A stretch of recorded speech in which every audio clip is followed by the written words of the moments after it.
Loutarde canepetière, dire que tu faisais partie du quotidien de nos grands-parents, dire qu'aujourd'hui, voir une outarde en France tient presque de l'exploit.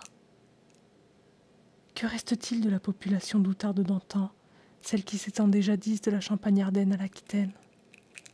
Désormais, la région Poitou-Charentes abrite l'une des dernières populations d'outardes migratrices. Et l'outarde devient oiseau, emblème des Deux-Sèvres. Que s'est-il passé?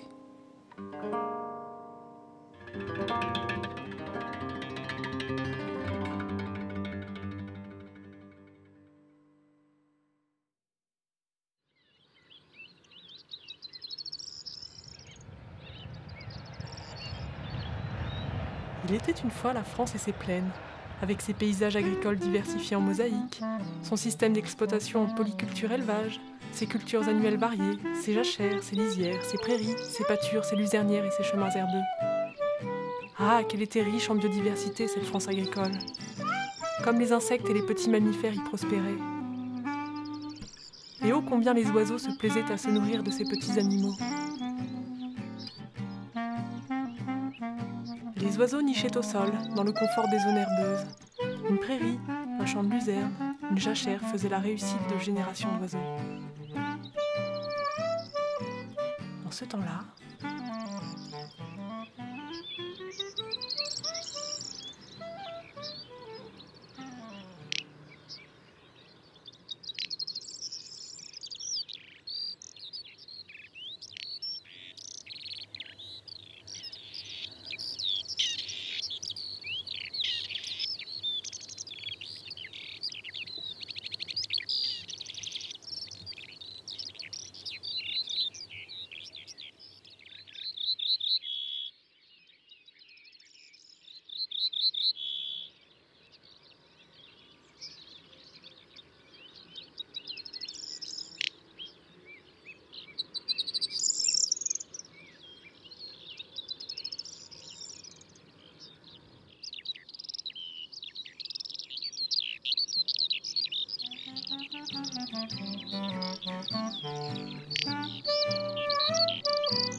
mais c'était le temps d'avant, avant que les mœurs agricoles ne changent, avant que l'on abandonne progressivement la pratique de l'élevage, avant que ne disparaissent les prairies et les milieux herbeux, tant convoités par les animaux de la plaine d'antan, avant que l'on élimine jachères et luzernes, éliminant de surcroît insectes et nichés, avant même que le rêve de l'homme ne ressemble à une production toujours plus massive de céréales, et avant l'essor de la technologie qui fabrique des engins agricoles toujours plus rapides, toujours plus efficaces, toujours plus meurtriers.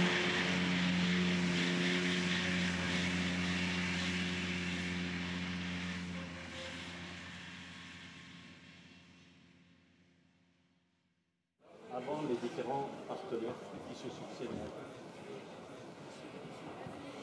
Alors, moi j'ai le souvenir d'avoir vu les outardes pour la première fois sur le marché des Halles, dans les Halles à Paris, avant que ce soit déplacé à Rungis. À l'époque, c'était un gibier et personne n'imaginait qu'il pourrait faire défaut. Aujourd'hui, l'évidence s'impose. L'outarde canepetière a disparu de 95% dans une région extrêmement sensible comme celle-ci, la région Poitou-Charentes. Oui, c'est bien de toi dont on parle. Où étais-tu? On ne te voit plus. Et que t'arrive-t-il? La monoculture ne te plaît pas?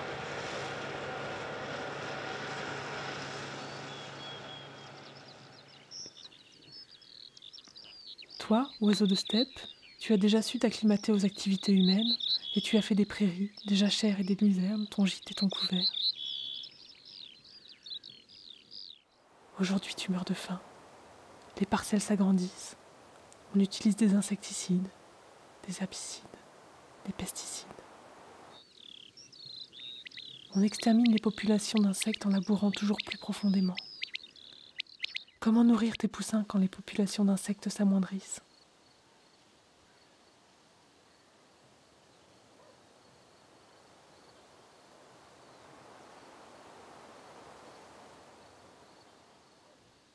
Et ta faim n'est pas ton seul fardeau. La complexité de tes amours te rend aussi très vulnérable à l'évolution des pratiques agricoles.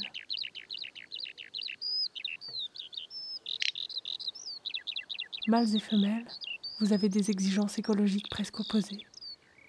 Alors, il vous faut savoir vivre dans des milieux différents, tout en restant à proximité les uns des autres. Il faut bien que se produise la rencontre. Végétation haute pour la femelle. Te reproduire. Choisir le mâle le plus robuste. Assurer ta descendance. Protéger tes poussins. Rester caché.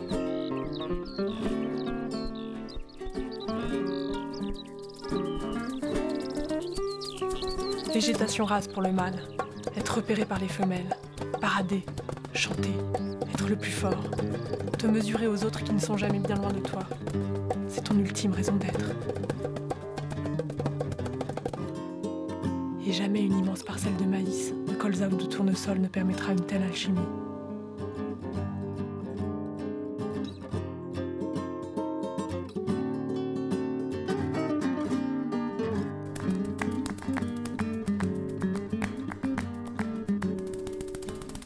Rénovation de cette espèce que nous souhaitons lancer. Évidemment, on ne pouvait pas rester indifférent, d'autant que non seulement on a assisté avec la dégradation de l'outarde à la disparition potentielle d'une espèce, mais également au fait que tout un cortège d'animaux était affecté de la même manière. Alors un réseau spontané de sensibilités parfois très différentes s'est véritablement organisé autour de la Ligue pour la protection des oiseaux afin de mettre en œuvre un programme LIFE européen 2005-2008, tout simplement en permettant de réaliser un élevage qui permettrait lui-même de recoloniser les plaines avec évidemment, je ne l'ai pas dit encore, le concours des agriculteurs.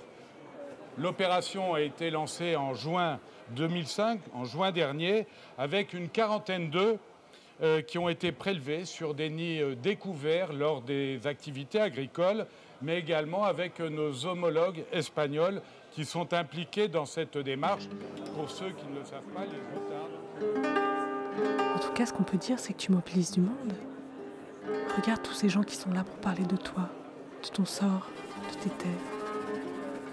Tu vois, l'homme se bat pour te laisser vivre. Tu vois, c'est ce même homme qui te fait mourir.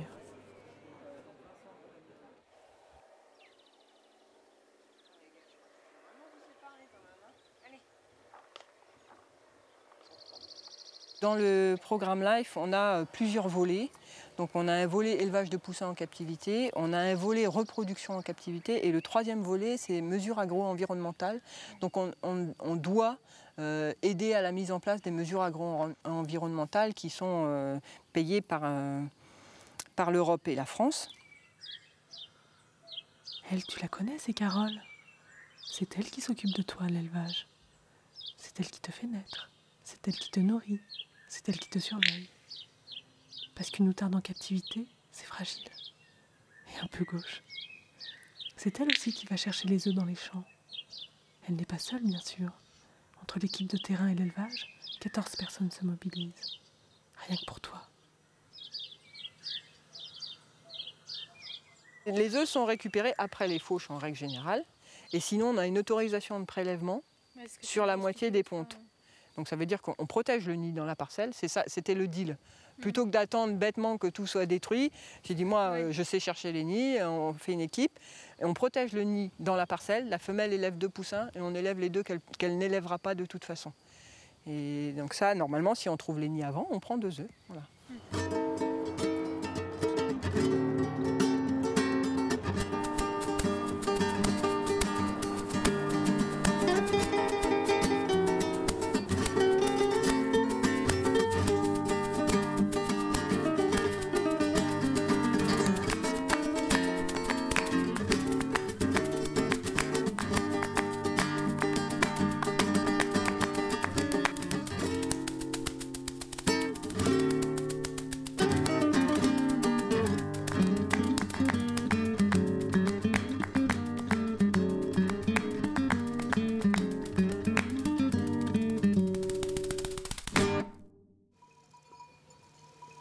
part en Espagne. On retrouve les sites où tu passes l'hiver. On y retrouve tes sœurs, celles qui ont choisi de ne pas migrer, de ne pas venir se reproduire en France. Là-bas, il te reste de la place pour vivre. Là-bas, les hommes n'ont pas encore la folie des grandeurs. Mais jusqu'à quand ?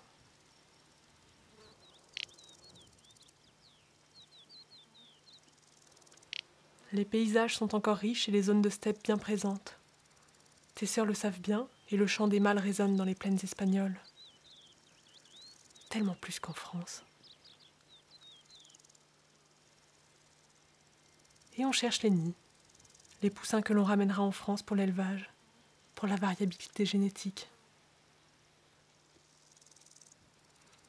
Cette année, on a ramené 5 œufs, sauvés des fauches.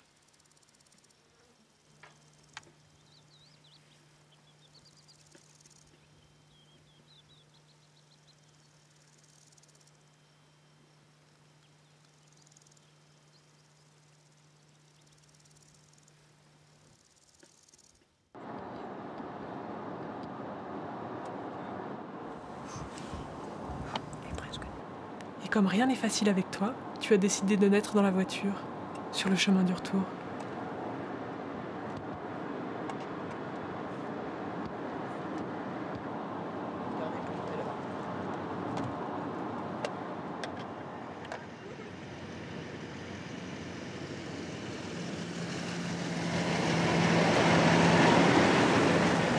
Alors, il a fallu trouver ta nourriture dans les endroits les plus incongrus.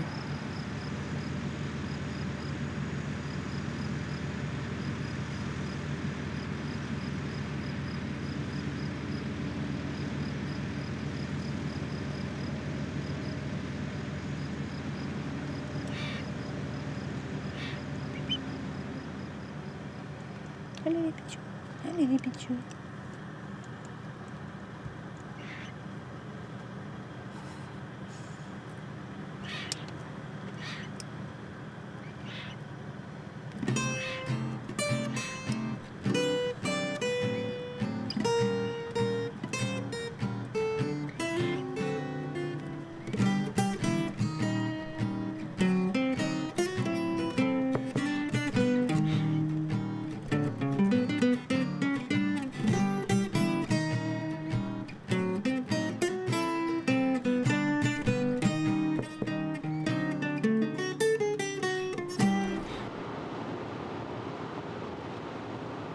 De retour en France, on se remet à chercher.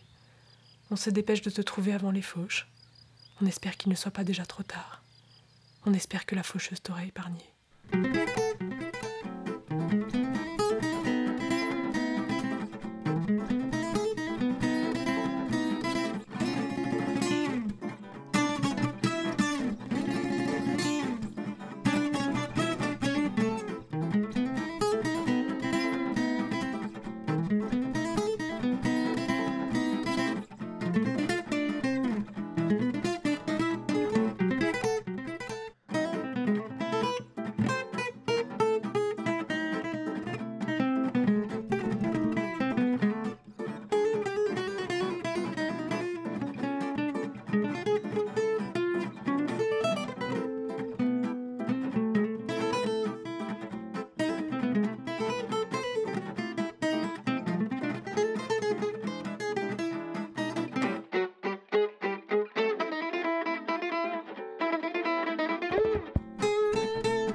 C'est vrai qu'elles aiment bien changer. En fait, si tu commences à nourrir une petite outarde avec des blancs, il y a un moment où elle va en avoir marre, elle va demander, si tu lui présentes du noir, elle va être vachement contente. Parce qu'il ne doit pas y avoir tout à fait les mêmes composants dedans. Et qui doivent, je sais pas, peut-être au niveau des protéines ou des... ou d'accumulation de réserves, s'il y en a qui sont plus gras que d'autres.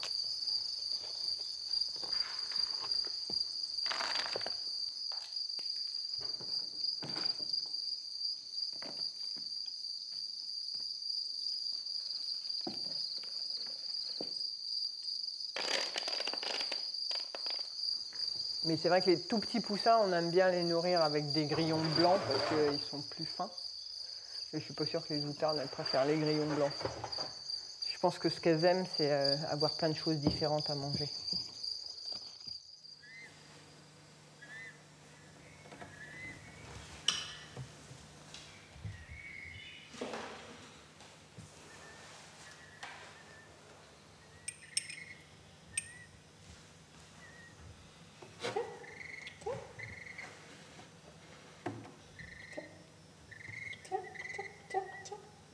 Allez, le kikik. Voilà.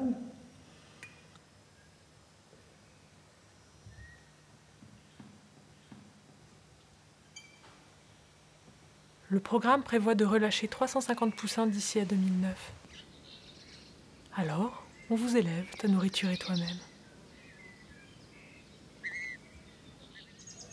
On dit que tu es un oiseau particulièrement difficile à élever.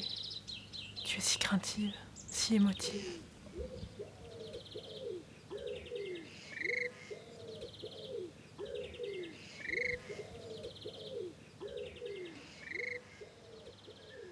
On te voit grandir et puis partir. En septembre. Certains poussins resteront ici pour l'élevage de conservation. C'est le cas des oiseaux trouvés en Espagne.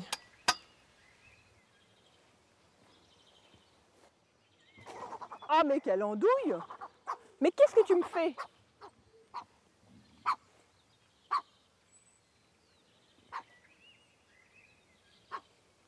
Tu veux rester que là?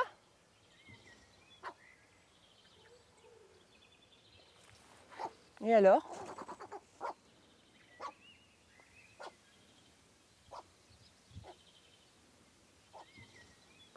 Complètement andouille.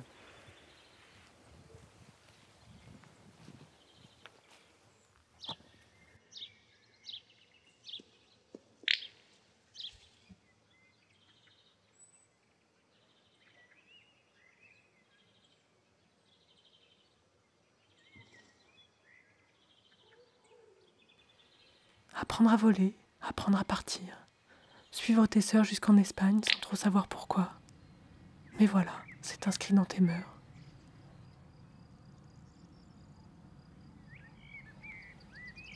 Quelle imperceptible force, quel élan va te pousser à quitter les Deux-Sèvres quelques jours seulement après ta libération? Ça nous dépasse, à nous, humains. Ce que l'on sait, c'est que tu es parti, et que tu as résolument besoin d'un habitat protégé pour te reproduire à ton tour et apporter de nouveaux jeunes, porteurs de l'espoir de la reconquête de nos régions.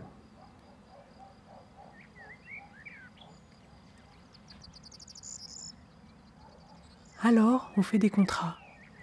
Différents types de contrats mis en place avec les agriculteurs pour te laisser de la place pour vivre.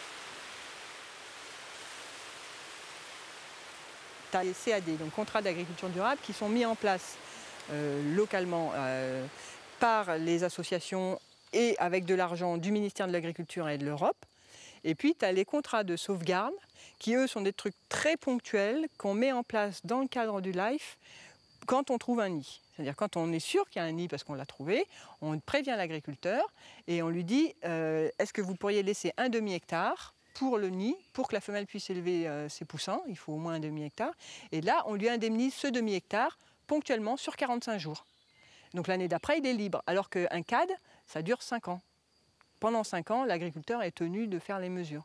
Là, c'est quelque chose qui dure 45 jours, donc ceux qui sont très réticents à s'engager sur du long terme, là, ils s'engagent sur 1 mois et demi, mais ça leur est remboursé. Donc il faut vraiment être une mauvaise tête pour dire non.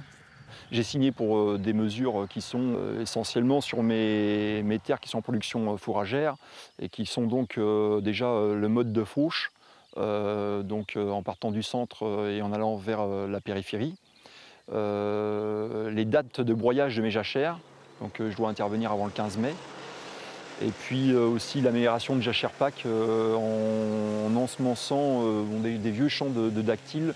Je mets en place des bandes de luzerne qui font moins de 20 mètres de large. Le tout, en fin de compte, c'est pour essayer de faire un maillage, un maillage pour que l'outarde s'y installe et s'y plaise, quoi, voilà. En espérant que ce système t'aide à te sentir de nouveau chez toi. Tu vois, maintenant, tu n'as plus aucune raison de dépérir.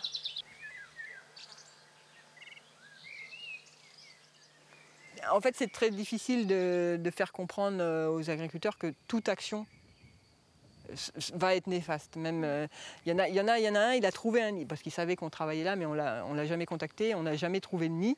Et c'était une jachère qui nous a dit qu'il ne broyait pas. Donc quand il a broyé en août, il a vu la femelle. Et il a trouvé le nid, et en fait, il a laissé un tout petit carré autour. Donc la femelle a abandonné. Donc voilà, les 4 œufs. Les femelles d'outarde, ça n'aime pas bien le dérangement. Hein. Ah, s'il y a une chose que je peux vous dire quand même, c'est que, et là, vous m'avez pas, c'est que par rapport aux résultats au niveau des outardes et tout ça, je suis très fier. Quand dans mes jachères, j'ai un mâle, ou parce qu'il ne m'est pas donné tout le temps d'en voir, donc quand j'en vois un, au moins le travail que je procure, enfin que je fais, porte ses fruits, quoi. Au moins il est installé sur une de mes parcelles et je suis content. Ouais. Si, je suis très fier de ça. Donc Lucien, il a fait ça cet hiver, il a mis en place des contrats entre agriculteurs et ministère de l'Agriculture, par l'intermédiaire de nous. Mais ça, il n'y en a plus. Enfin, il n'y a plus d'argent pour le faire, donc on n'a plus de moyens de protéger des parcelles sur des longues durées, parce que ces contrats-là durent 5 ans.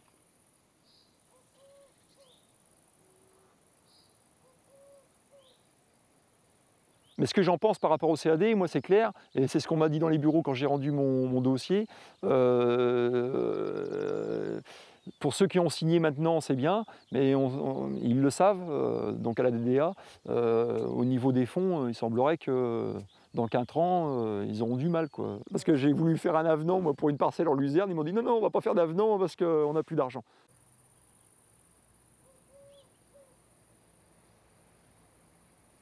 On te cherche, on te trouve, on ramasse tes œufs, on t'élève, on te relâche. Et l'homme décide soudain qu'il n'y a plus d'argent pour protéger ton habitat. Alors, tu disparais. Il faut absolument que la France paye, quoi. Et si le ministère de l'Agriculture dit il n'y a plus d'argent pour ça, il n'y a plus d'argent pour ça. Tout le monde suit la DDA, tout le monde est obligé, quoi. Tout le monde est contraint par l'argent. C'est un moyen de gagner de l'argent sur le dos de la nature, quoi.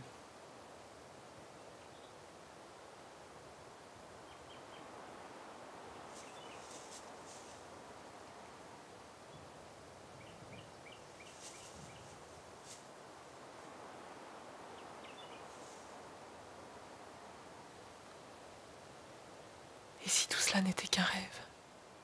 Et si nous n'arrivions pas à te sauver? Et si la France se couvrait de colza pour répondre à la demande grandissante en biocarburant? Cela éliminerait tout espoir de biodiversité. Mais ça, on n'en parle jamais. Alors, il faudrait vivre sans toi. Certains s'en accommodent déjà si bien.